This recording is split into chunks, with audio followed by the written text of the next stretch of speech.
parang isang na alamin mo. Tingahan mo tali. Ano ba? Ano nangyari ba? Discounted ba?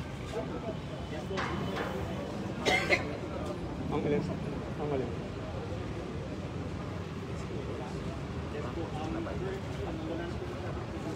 Oo.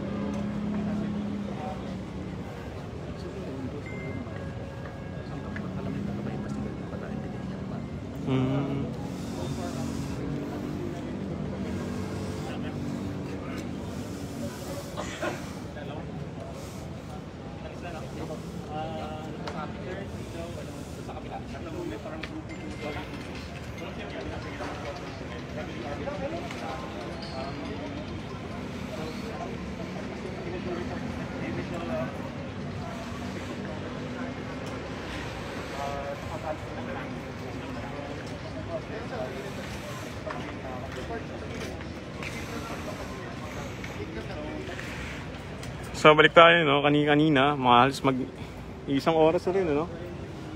Nagkaroon nga ng putukan ng barel at sunod-sunod na putukan ng barel dito sa area sa isang fast food dito sa Commonwealth. So ngayon medyo pinalalayo na tayo dahil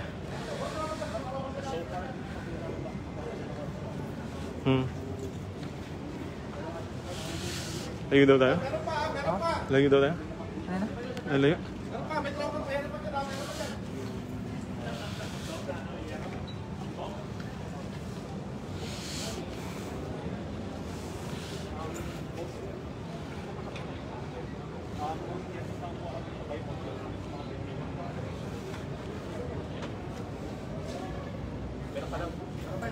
Dito muna kayo tala. Ganun pa yan ha?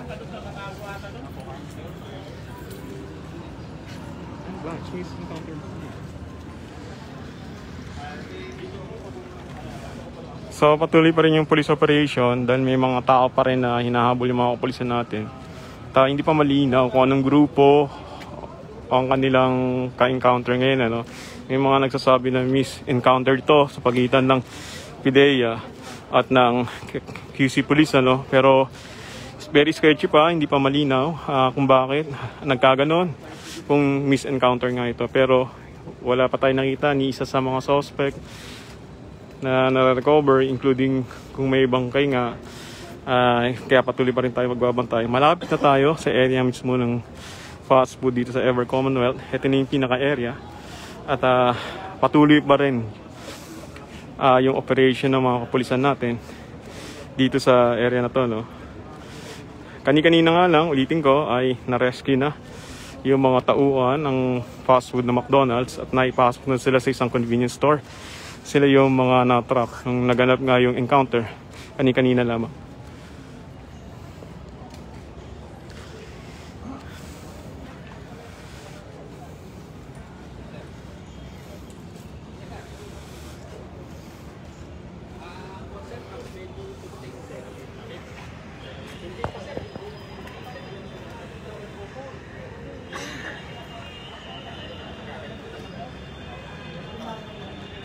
What's up, dong?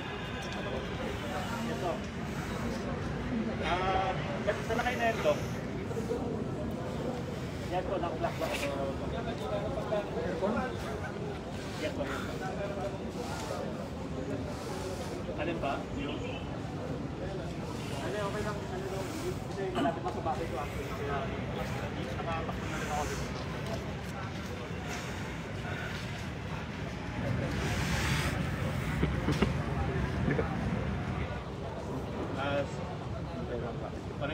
Tanong na lang kung ano dyan sa Garden.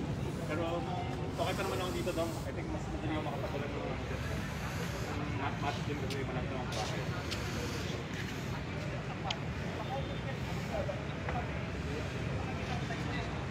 Sige lang. Ano lang, napaka-try nyo kung sa 38 kasi cold po yung traffic. So I think medyo advice ko rin kung kaya nyo Katago sa likod mo, sir. May tago. Ano ba yung encounter, sir? Ay, ewan ko. Hindi pa rin, no? Hindi pa naman, no? Negative pa. So yung nakita ninyo, ito na yung fast food, ano? Medyo kalmado. Nasa loob? Ayun. So napasok na nila yung loob ng fast food. May tao sa taas?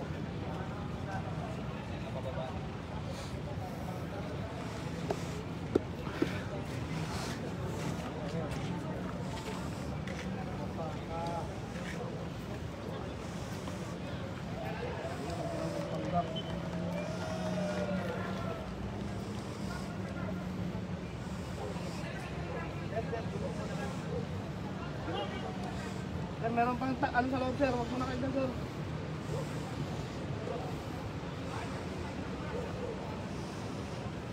Okay na ba? Okay. Sige. Sige. So ayun, nakita ko parang may nahuli na sila dun sa loob. At parang kino-contain na lang nila yung mga tao sa loob, no? Napasok na nila yung fast food. At mukhang kini-clearing na lang ng mga pulis yung loob ng fast food store. Ayan, pumasok na yung mga pulis natin. Sinyalis na mukhang clear na, no? At pwede nilang ikutin yung loob.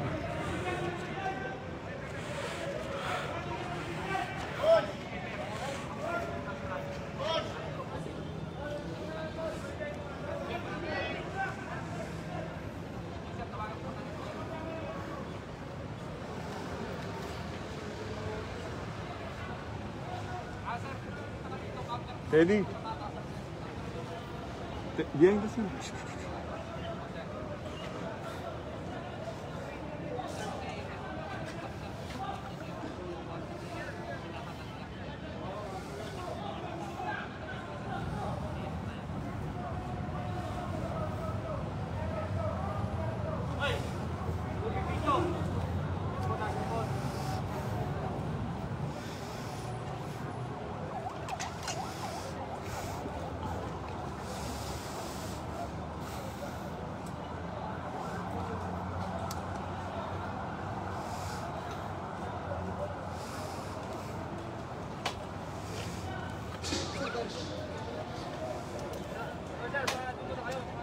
Doon muna kayo kasi mayroon pa doon. Baka magano yung bala, di natin alam. Chef, doon muna doon. Doon muna, Chef. Chef, doon muna kayo kasi mayroon pa doon sa Chef.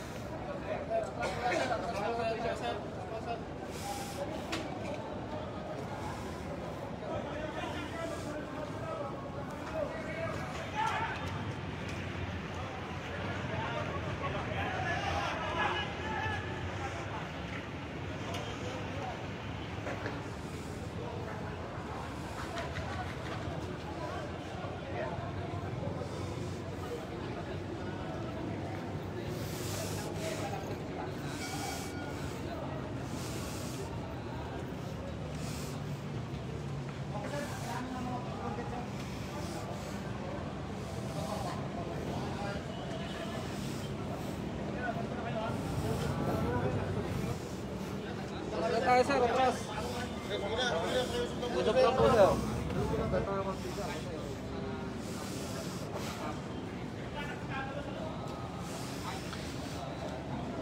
So medyo matras tayo ngayon, ano? Dahil nga may mga nagtatago pa raw sa loob at hindi pa totally nakiklear nila yung fast food store. So bagamat nandito na lahat yung mga kapulisan natin at napaligiran na nila yung pinaka fast food store at na-rescue na nga nila yung mga tauhan nito, ay patuloy pa rin pala ang sinasagawa nilang operation sa loob at para habulin yung mga taong nakabarilan nila kanina. Hindi pa malinaw kung anong grupo ang nakalaban ng mga kapulisan dito sa Quezon City at yung mga sketchy report na kanina tinanong natin yung mga galing ng McDonald's, ano, yung sa fast food. Nakita nga nila nung nagtakbuhan sila na may dalawa na nakabulagta na lalaki, pero hindi pa natin nakikita bagamat malapit na tayo dun sa area, no. Hindi pa natin na-verify yung mga kinukwento ng mga tao kung meron nga. At sa ngayon ay patuloy pa nga yung operation ng mga police dito sa may fast food store dito sa may Ever Commonwealth sa Quezon City. kung makita nyo, yung traffic ay naka-divert pa rin hanggang sa ngayon. Wala pa rin pinadadang mga sasakyan at nakakordon pa rin itong kahabaan ng area na to. At masyadong mabigat na traffic na yung nararanasan ng mga kababayan natin na na-divert sa kabilang kalsada.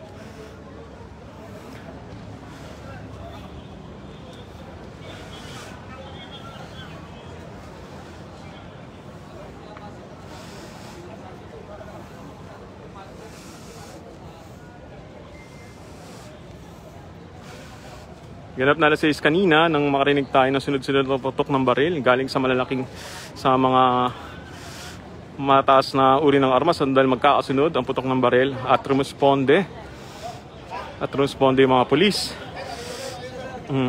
So yun, pinaalis na tayo dahil bawal na raw ang media rito. Sige. Okay. So alis na tayo at pinagbabawal na nila yung coverage dito sa area na to. So, sige. May mga tao. Dalawa patay. Dalawa patay na PDEA. Oo. Labas mo na, labas. So, very sketchy ito, no? Kasi sinasabi ito ay misencounter ng bypass operation between the PDEA and ang grupo? DSOU ng Quezon City, no? Pero hindi pa malinaw kung yun nga yung dalawang grupo, mga bagong grupo na nagka-misencounter, no? Supposed to be dapat drug operation pala, pero dahil bagong grupo ng PDEA o hindi yata sila tumimbre sa mga kapulisan, ano? Oo.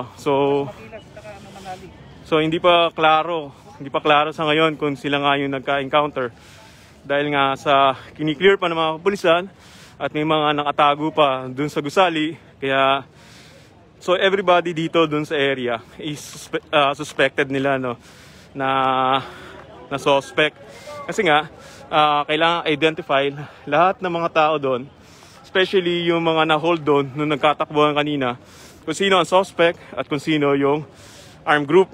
Kaya medyo matagal yung proseso at iniisa-isa nila yung mga taong nire-rescue nila, kinukuha na ng ID, na-identify bago dinadala doon sa convenience store para sa safekeeping.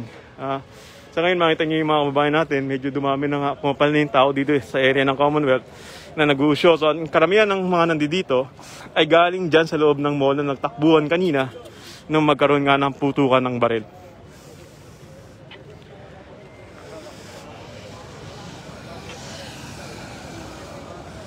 So pinalis na tayo ng mga pulis dun sa area natin malapit sa fast food dahil delikado na nga daw.